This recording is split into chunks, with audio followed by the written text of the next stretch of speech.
So let's segue to advice that you both have for addressing some of the common interview questions. And I'd love to start with one that Tara put in here.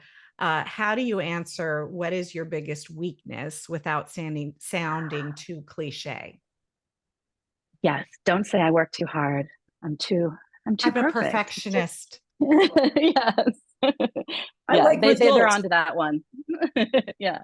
That advice is probably still out there in books and articles, but they're onto that now. So that's not going to work out. This is a tough question, and I think everyone should be prepared for it. It has become a little bit less common. I think there's been a shift to some other things that sort of are similar topics, like asking about a failure or constructive feedback they've received, because I think people are prepared and they tend to gloss over this answer. The best way to answer it is to choose a weakness that is not going to raise red flags, something that's real for you. But I always say it's all about a spectrum. We can always be better. So it's not like I'm terrible at communication, but it's more sometimes I can be a little bit too direct and a little bit of describing it in a way that shows this is just, this is something to work on. It's not a major red flag, and avoiding anything that's very central to your job. Don't say you hate math if you're an accountant. And then the key is adding on what I'm already doing to improve. So that shows you're someone who is driven to be the best, who takes initiative, who's self-aware, who's coachable, lots of other good things. So you can say, I've been working on this because I took this course and I've been, having some mentoring to help me with this area, so that it shows that you're already taking action. I 100% agree. Like if it says in the job description that like flexibility, technology, and certain aspects are really important, you don't wave a flag and say, I'm a slow adopter.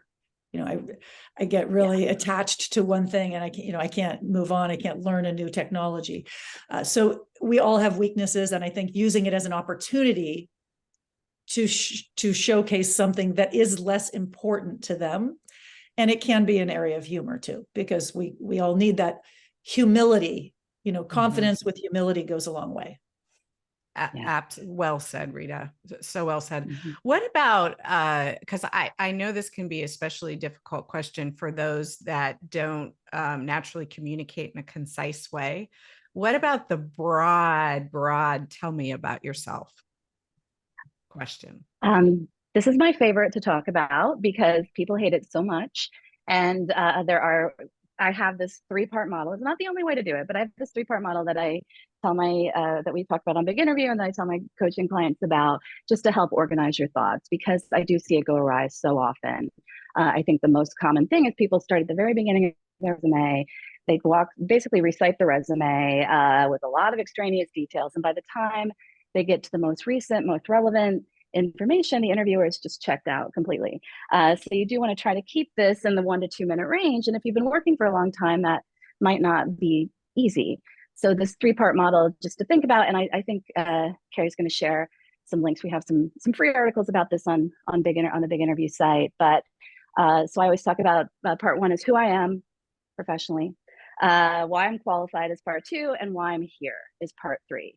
So I always recommend, if you can, starting with that who I am is sort of a big picture. So if you're mid-career or more senior career, that might be something like, I'm an experienced operations manager in such and such industry, working on XYZ, right? So something that's sort of a big picture credibility establishing of who you are professionally.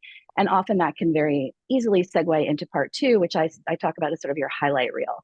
So oftentimes that's maybe a little overview of the last few positions. I typically recommend starting with the most recent, because that's probably what is most relevant to the job you're interviewing for. And you can throw in some other things there if you have an award, or if you have an interesting, nonprofit experience that you've volunteered with, that sort of thing. But really kind of thinking about 4 or 5 kind of bullet points in that middle, kind of summarizing your most relevant qualifications. And then the why I'm here is super simple and, again, optional, but I always like ending with a statement of interest in the role. And it can be general. It can just be, really excited to be here. I think this would be a great fit for me. You could throw in a detail about why. They're definitely going to ask later, why are you interested in this role? And you'll have more time to expand. But I think it's nice to establish interest right out of the gate. And I also think it's helpful because sometimes people get off in the weeds when they're trying to do that middle part, and they start rambling. And so it's nice to have like a home base where you're like, oh, wow, I've been talking for a while. Let me just get into that part 3, wrap it up, and end in that sort of confident way instead of trailing off or doing the thing I see a lot, which is, yeah, so is there anything else that you want to know? Like, doesn't really convey confidence. So yeah, that's one way to approach it. I guess one thing to keep in mind is it's really, tell me about yourself professionally. So yes, you could throw in a few details about your interests or your hobbies, but make sure that you're communicating your professional background in the way that puts you at full advantage. This is your chance. People hate this question. It's a huge opportunity. You can start the interview by positioning yourself the way you want them to see you, focusing on the things that are most relevant for this job, and really starting the interview strong. And if you have a good answer prepared for this, you don't have to be as nervous about, gosh, what am I going to say with the first question? So lots of advantages to spending at least just a little bit of time outlining an answer for this question. I 100% agree. And Yeah. I actually coach people, Pamela, to keep it to 2 minutes or less. And if they want more, yes, you could end it with like, did you want more detail on any of those things to continue the conversation? But don't go on for 5 minutes. For me as a junior interviewer, I was using a filter. Can you do the job? Will you do the job? And is it a fit? The can you would usually come out in the resume and, you know, the skill set.